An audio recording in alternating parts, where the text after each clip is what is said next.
choke you down just like a pill.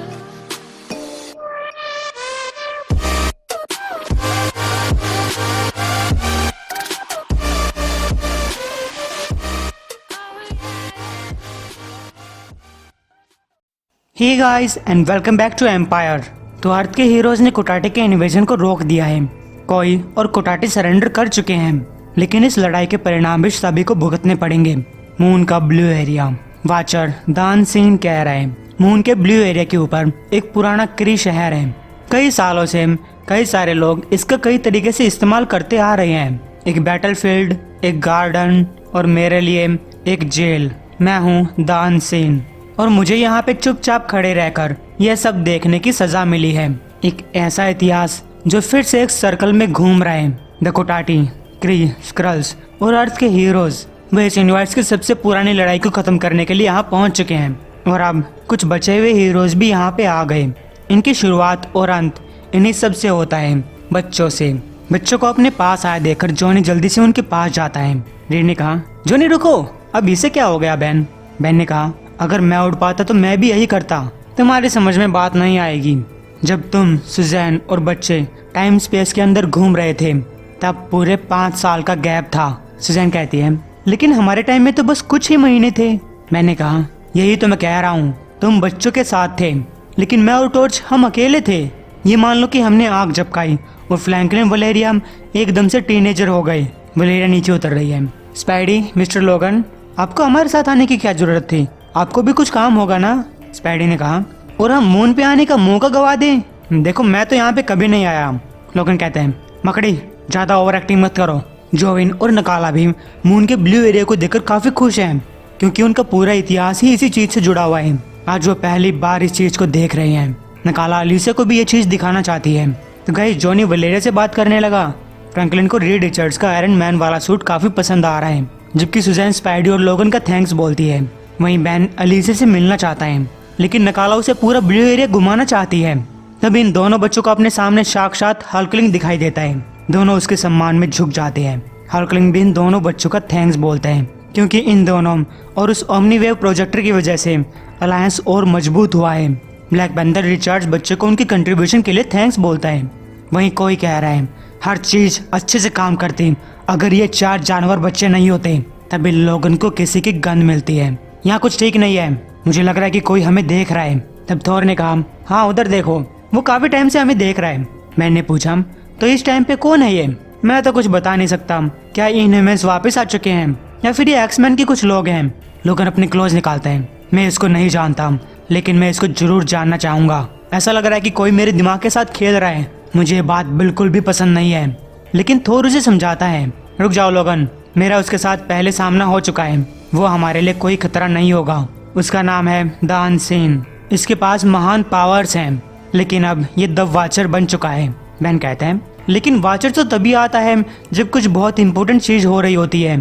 तो watcher यहाँ पे इसलिए है कि यहाँ पे कुछ इंपॉर्टेंट चीज होने वाली है, या फिर इसलिए कि हम इसके घर में आ चुके हैं? थोर ने कहा, क्या पता, दोनों ही बातें हो सकती हैं। तब एवेंजर्स कोई से एक आखिरी सवाल पूछते हैं, ये जो हथियार हैं, कोटाटे की तलवार और गन्स, जो छड़ी तुम्हारा जादूगर यूज कर रहा था, ये काफी एडवांस्ड है। यहाँ तक कि क्री और स्कल्स के पास भी ऐसी टेक्नोलॉजी नहीं है। लेकिन हमें नहीं लगता कि तुमने इन हथियारों को बनाया होगा। तो हमें बताओ कि किसने बनाया है? कोई ने कहा, तो तुम नहीं जानते। इस बात से तुम्हें कितनी चिढ़ हो रही होगी ना जानवर। मैं नहीं बताने वाला। कैप्टन रीड से पूछते हैं, मुझे तो नहीं लगता कि हम इससे कुछ उगलवा पाएंगे।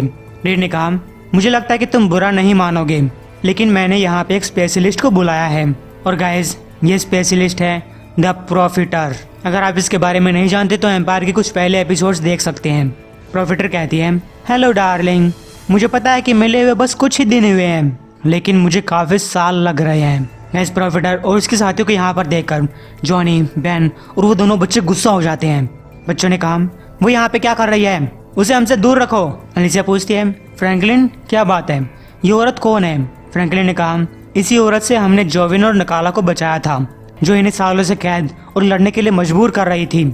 सुजैन पूछती है, रीड तुमने इसको यहाँ पे क्यों बुलाया है?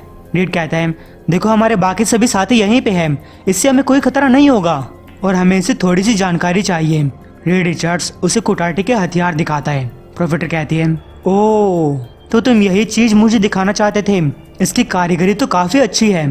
काफी सदियों से मैंने क्री और स्क्रल्स को हथियार सप्लाई किए हैं, उनकी लड़ाई को बढ़ाने की कोशिश की है। अगर इस गैलेक्सी में कोई भी ऐसा होता जो मुझसे पावरफुल हथियार बनाने की हिम्मत रखता है तो मुझे पता होता।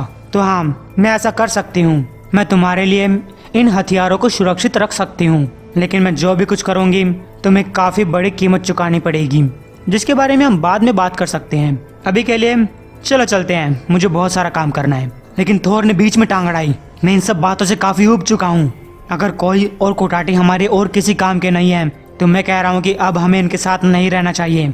हल्कलिंग ने कहा, ठीक है थोर, तुम्हें जो करना है करो।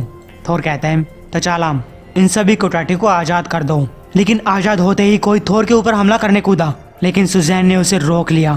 फिर थोर कहता है, क्या कोई और भी मेरे साथ आना चाहेगा? कुटाटी बहुत सारे हैं और मैं चाहता हूँ कि कोई तो मेरी पीठ पीछे का ख्याल रखे। गाइस, सुजैन इस काम के लिए फ्रैंकलिन को चुनती है। थोर इन सभी कुटाटी को लेकर एक दूसरे प्लैनेट पे पहुंचा। लो कुटाटी, हम तुम्हारे नए घर में आ चुके हैं। यहाँ ना ही तुम्हें मिडगार्ड के बच्चे दिखाई देंगे, ना ही स्क्रल्स, ना ही हाला, और ना ही वो कोई भी जिन्हें तुमने नुकसान पहुंचाने की कोशिश की है। अब तुम लोग जहाँ तक पहुँच सको पहुँच सकते हो। तभी कोई फिर से थोर के ऊपर हमला करने बढ़ा।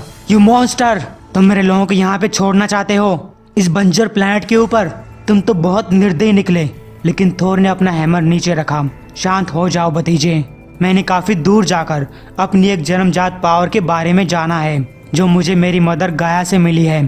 पहले तो मैंने इसका इस्तेमाल कुटाटी के ऊपर एक हथियार के तौर पे किया था, लेकिन अब जब हम लड़ाई जीत चुके हैं, अब मैं इन सारी पावर्स को तुम्हें एक तोहफे के रूप में दे रहा हूँ। गाइस, थोर अपनी पावर्स का यूज करते हुए उस प्लैनेट को हरा भरा कर देता है। क्या कहते हो भतीजे, क्या अब तुम्हें ये प्लैनेट पसंद आया? कोई ने कहा, हाँ, इससे काम चल जाएगा।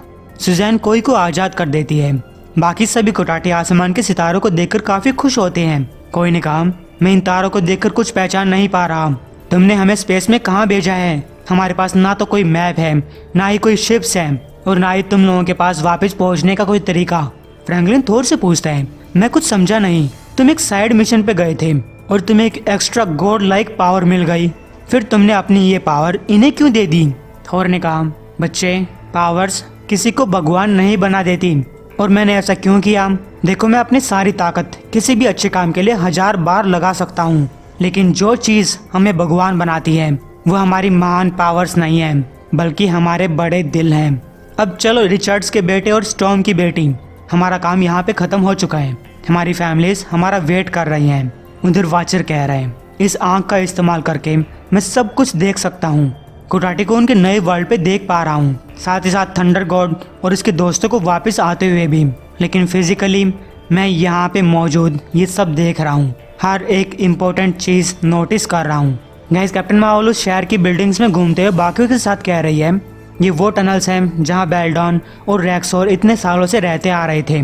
शुरू में तो वे एक दूसरे से काफी सालों तक लड़े, लेकिन फिर दोस्त बन गए, ठीक तुम दोनों बच्चों की तरह। गैस, इनके हाथों में बेल्डॉन और रेक्सोर की राख है। इन दोनों ने अपनी जान की बाजी लगाकर क्री और स्क्रल्स में एकता लाई। लोगन कहते हैं, मुझे याद आ रहा है, मैं भी यहाँ पे आया था और मेरे इनके साथ काफी अच्छी लड़ाई हुई थी। रीड ने कहा, उनकी लड़ाई तो फैंटास्टिक फोर और इनह्यूमंस के साथ भी हुई थी, और वो भी तब जब ब्लैक बोल्ट और मेडुसा की शादी होने वाली थी। नकाला ने कहा, लेकिन इनह्यूमंस ने इन्हें धोखे से हराया, ये तो अच्छी बात नहीं है। जोविन कहता है, और एक स्क्रल ये बात कर रही है, लेकिन इसका परिणाम अच्छा हुआ, हम दोनों मिल गए। अब हम क्या करेंगे? मेरा मतलब कि मैं लड़ाई करने के लिए पैदा हुआ था, लेकिन वो लड़ाई तो अब खत्म हो चुकी है। अब मेरी जिंदगी का कोई मकसद नहीं है। बहन ने कहा, तुम जानते हो, मेरी जिंदगी में एक टाइम पे कई सारे मकसद हुआ करते, लेकिन तब मेरा सामना कॉस्मिक रेस के साथ हुआ और उनसे मैं ऐसा बन गया। मुझे लग रहा था कि मेरी जिंदगी कहीं नहीं जा सकती, लेकिन देखो, मेरी अलीसिया से शादी हुई। तुम्हें भी इस दिन की खुशी मनानी चाहिए। वहीं कहीं पीटर जॉनी से बात कर रहा है। मैंने काफी दिनों से अपना मास्क नहीं उतारा, और उतार भी रहा हूँ तो यहाँ मून के ऊपर। हमारी लाइफ कितनी अजीब है ना? जॉनी बोलते हैं, इसमें तुम्हारी गलती है। तुम्हें और लोगन को किसने कहा था यहाँ पे आने के लिए? तो स्पाइडरमैन ने उसे बताया कि हम बच्चे को डिज्नी घुमाने लेकर गए थे। वो पिक्चर्स भी दिखाता है और फिर बाद में पूछता है, तो बच्चों ने मुझे बताया कि तुम्हारे पास एक वाइफ है। हेलो, इधर देखो, तुम मुझे कब बताने वाले थे कि तुमने शादी कर ली? जॉनी कहता है, यार सारी चीजें ना उलझी हुई हैं। एक प्लैनेट ने उसे मेरे लिए चुना है और मुझे उसके लिए। हम इस पूरे यूनिवर्स के अंदर एक दूसरे के लिए कंपैटिबल हैं। लेकिन मुझे नहीं लगता। तुम्हें क्या लगता है? स्पाइडी कहता है, पता नहीं यार, मैं भी सोचा करता कि मैं और मैरी जैन एक साथ आएंगे, फिर हम अलग हुए और फिर एक साथ आए। जॉनी ने कहा, मुझे अच्छा लगा कि तुम दोनों एक साथ आए, लेकिन तुम दोनों को एक साथ लाने के लिए किसी प्लांट की जरूरत तो नहीं पड़ी ना? पीटर ने कहा, हाँ, लेकिन आंटी की जरूरत पड़ी थी। वहीं प्रोफेसर सभी लोगों को एक बड़ी अनाउंसमेंट करने के लिए अपने सामने बुला लेती है। क्या तुम लोग जानना चाहते हो कि मुझे क्या मिला है? मैंने इनका हर एक हथियार चेक किया है और इस गैलेक्सी की सबसे बड़ी आर्म्स डीलर होने के नाते, कॉस्मोस की सबसे अमीर औरत और एक एल्डर ऑफ यूनिवर्स होने के नाते मैं बिना किसी शक के ये कह सकती हूँ, मुझे नहीं पता कि ये क्या चीज़ है। कैप्टन कहती है, यार टाइम खोटी कर दिया मेरा तो। प्रोफेसर ने कहा, ओ माय डियर कैप्टन, तुम नहीं जानते कि मैंने तुम्हें कितनी इंपॉर्टेंट चीज़ बताई है। इन हथियारों के अंदर जो पावर सोर्स है ये कोई नया नहीं है, इनफैक्ट ये बहुत पुराना है। ये मुझसे, मेरे भाई बहनों से भी पुराना है, जबकि हम एल्डर्स ऑफ यूनिवर्स हैं। ये बात कितनी अजीब और पुरानी है ना। इसलिए मैं अपनी पेमेंट के तौर पे इन सारी बैटरीज के साथ उन दोनों बच्चों को भी लेना चाहती हूँ। गाइस सब के सब हीरोज मना कर देते हैं, वो लड़ने के लिए तैयार हैं। सुजैन कहती है, अब ये तुम्हारी प्रॉपर्टी नहीं है। तो प्रोफेसर ने उन्हें कॉन्ट्रैक्ट दिखाया। ये इन दोनों बच्चों की भर्ती के कॉन्ट्रैक्ट हैं। तुमने सही कहा कि ये बच्चे मेरी प्रॉपर्टी नहीं है, लेकिन हर एक क्रियो स्क्रल एक सोल्जर है। ये बात बहुत पहले ही इन दोनों एम्पायर्स के मुखिया ने डिसाइड की थी कि इन दोनों छोटे सोल्जर्स को एक साथ बड़ा किया जाना चाहिए, एक दूसरे के साथ लड़ते हुए। लेकिन कहाँ पे? स्क्रलोज पे या फिर हाला पे? तो मैंने इन दोनों बच्चों के लिए एक न्यूट्रल लोकेशन डिसाइड की, मेरा फाइटिंग अरेना। इसलिए मेरी कठपुतलियों, तुम दोनों मेरे साथ आ रहे हो, नहीं तो तुम्हारे सारे नए दोस्त क्रिस क्रल आर्मीज के द्वारा मार दिए जाएंगे। गाइस बच्चों को बहुत गुस्सा आ रहा है। प्रोफेसर ने कहा, ओ देखो तो तुम्हारे अंदर कितनी आग है, ये आग लड़ाई के लिए बचा कर रखो। तो क्या कहते हो तुम सब लोग? रीड ने कहा, मैं सिर्फ तुम्हारे लिए 2 शब्द कहना चाहता हूँ, अवेंजर्स असेंबल। प्रोफेसर कहती है, तुम ये सब नहीं कर सकते। क्रियो स्क्रल्स मेरे सबसे अच्छे क्लाइंट हैं, उनकी सेना के अंदर मौजूद हर एक हथियार मैं प्रोवाइड करती हूँ। तुम मेरा कॉन्ट्रैक्ट नहीं तोड़ सकते। तभी हकलिंग उससे कॉन्ट्रैक्ट छीन लेता है। उसने पढ़ा, ये सही कह रही है, इस कॉन्ट्रैक्ट के ऊपर दोनों क्री और स्क्रल एम्पायर्स का साइन है। लेकिन अब ये कॉन्ट्रैक्ट मान्य नहीं है, क्योंकि अब क्री और स्क्रल एम्पायर्स नहीं बचे। अब हम सब लोग एक हैं, द अलायंस। तो गाइस वो कॉन्ट्रैक्ट फाड़ देता है। इसके बाद प्रोफेसर वहां से चली गई। वाचर कह रहा है, ये बच्चे आखिरकार आजाद हो चुके हैं, मैं इसे सेंस कर सकता हूँ। वो क्षण आने वाला है, वो डिसीजन जो कि अनंत गैलेक्सीज की किस्मत बदल देगा। बच्चे पूछते हैं, अब हमारे साथ क्या होगा?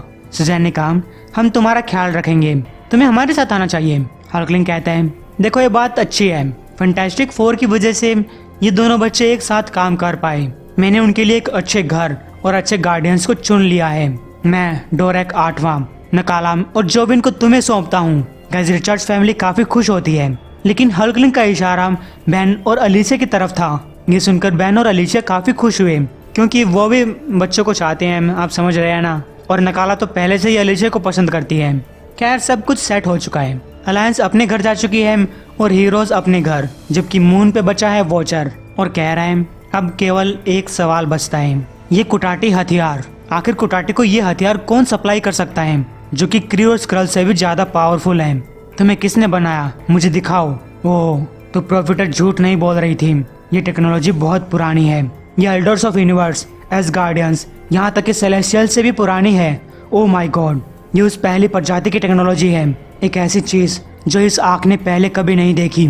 लेकिन तभी द अनसीन को दर्द हुआ और उसके अंदर से पहले वाला वाचर बाहर निकलता है। वाटू द वाचर। अनसीन पूछता है, तुम वापस आ गए, ये संभव कैसे है? वेल कुछ तो बोलो। वाटू ने कहा, बदला लिया जाएगा। तो गाइस अभी कहानी खत्म नहीं हुई है, एक आखिरी एपिसोड बचा है, लेकिन इस कहानी के आगे कौन सी कहानी शुरू होगी यह अभी कोई नहीं बता सकता। उम्मीद आपको एपिसोड पसंद आया होगा।